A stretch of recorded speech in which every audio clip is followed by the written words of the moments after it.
I'm Ewen Murray, and it's my pleasure to take you on a brief trip over the hallowed turf of one of Scotland's oldest courses. Fraserburgh's history is rich, long and deep, but of course it's your next round you're concerned about, so let's get going and see what's in front of you. We begin the journey around this famous old course with a par 4 of 434 yards. It's a hole that eases you into the test ahead, a generous enough fairway, but left will be problematical where winds, a ditch and rougher wades. Ideally, the second shot is easier should your drive be centre left, but anywhere on the fairway is fine. A straightforward round green of 26 yards in length is the target, and a par here will set you on your way.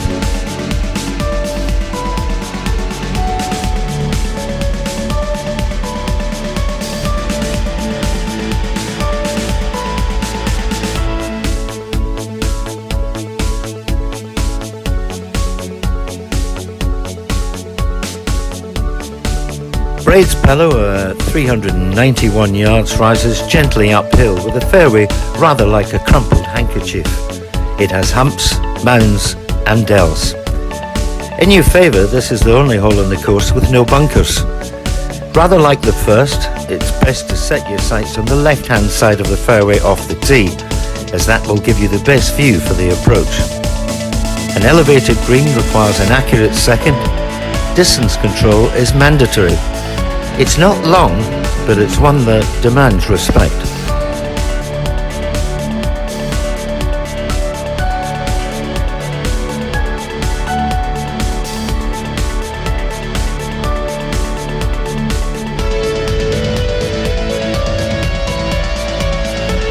Short par 4s are a great feature of golf courses throughout the globe, and White Shelter at 331 yards doesn't disappoint. The view from the third tee is breathtaking, similar to the hike up Corby Hill from the second green, by the way.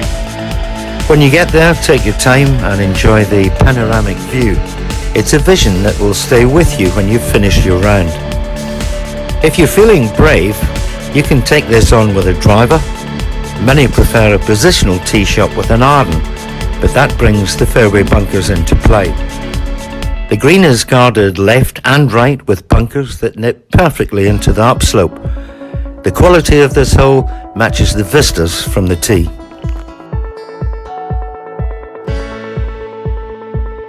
Another short par 4, the fourth, is a masterpiece of design. When James Braid updated the course in 1922, I'm certainly he would have been extremely proud of his achievements.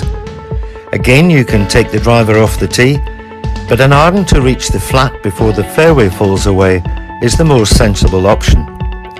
I love looking at this green, which nestles beautifully into the hillside. Avoid the left of the putting surface, as positioned there is the deepest bunker on the golf course. It's a traditional green, but it's not that wide. It's only 18 yards from left to right. The first of 4 par 3s at Fraserburgh, aptly known as the Hump, a mound which obscures the view of the putting surface, so good imagination is a big help here. You need one of your best, as anything pushed leaves the golfer on the road to nowhere, unless of course you have an urgent appointment in Inveralaki. The B9033 runs along the entirety of the right side of the hole. Don't be embarrassed to aim for the left half of the green. Try and focus on that. There's no shame in heading to the 6th, having recorded a par 3 at the 5th.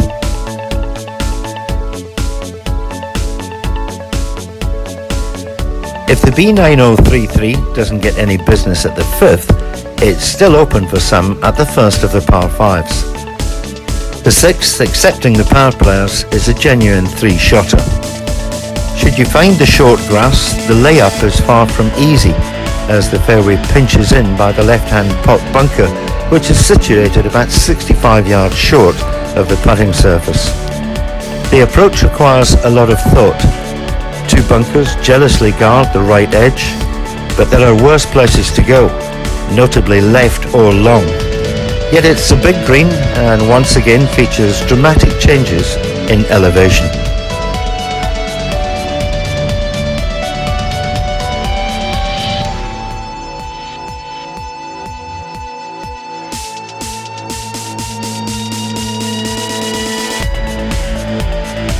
The second par 3 in the space of 3 holes is delightful.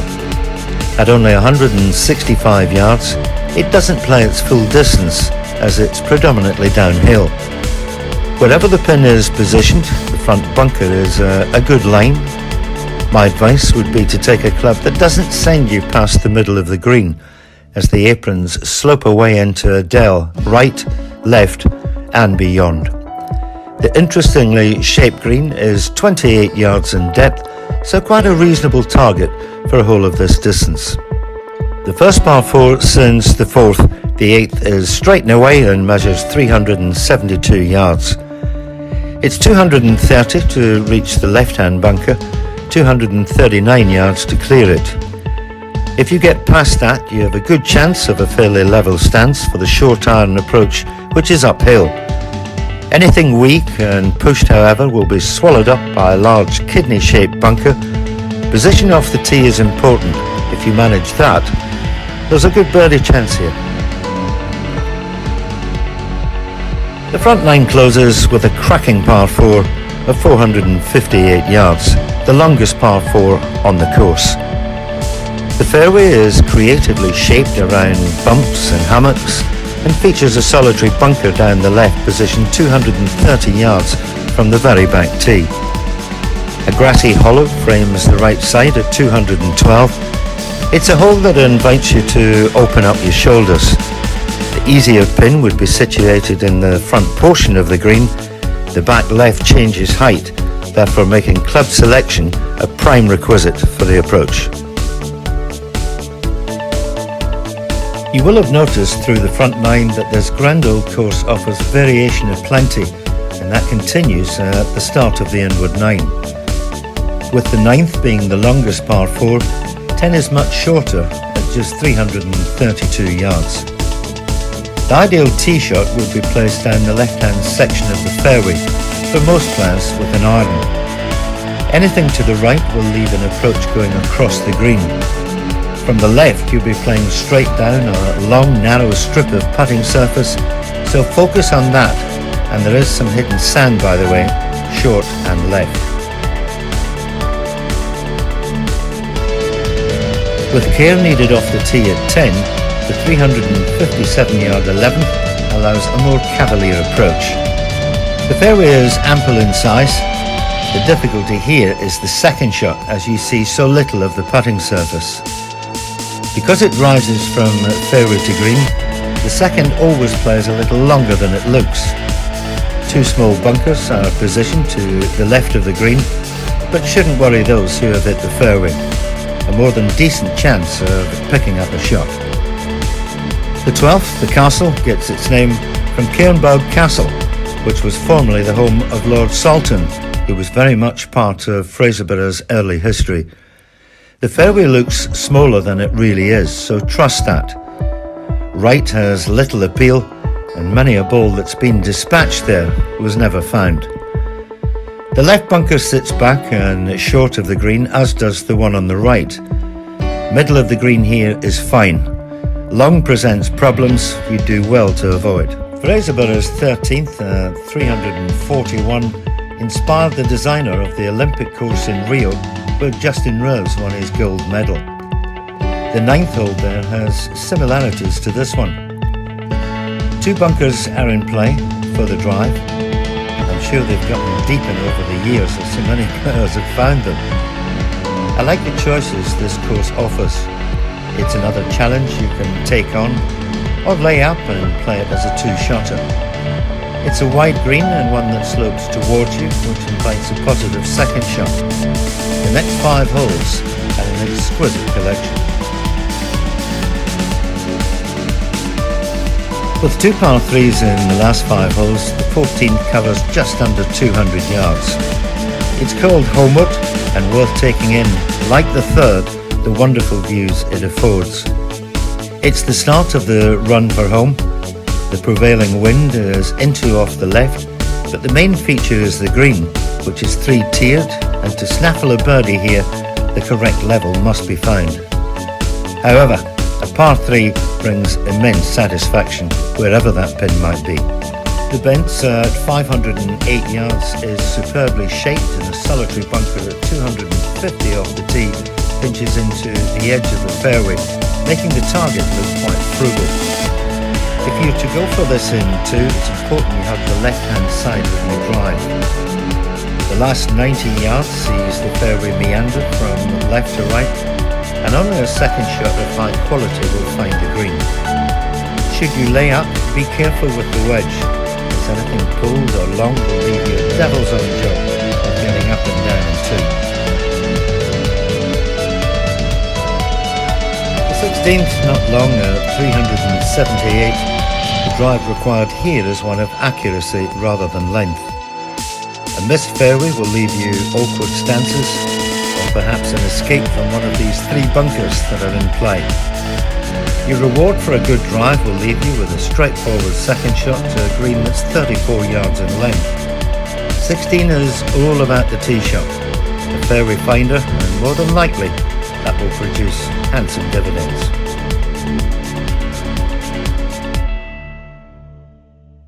The last par 3 offering, like 14, is a shade under 200 yards.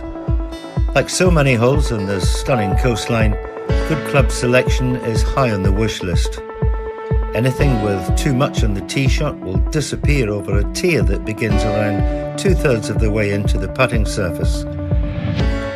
Should one miss right or left, you'll need all of your short game expertise to acquire a 3.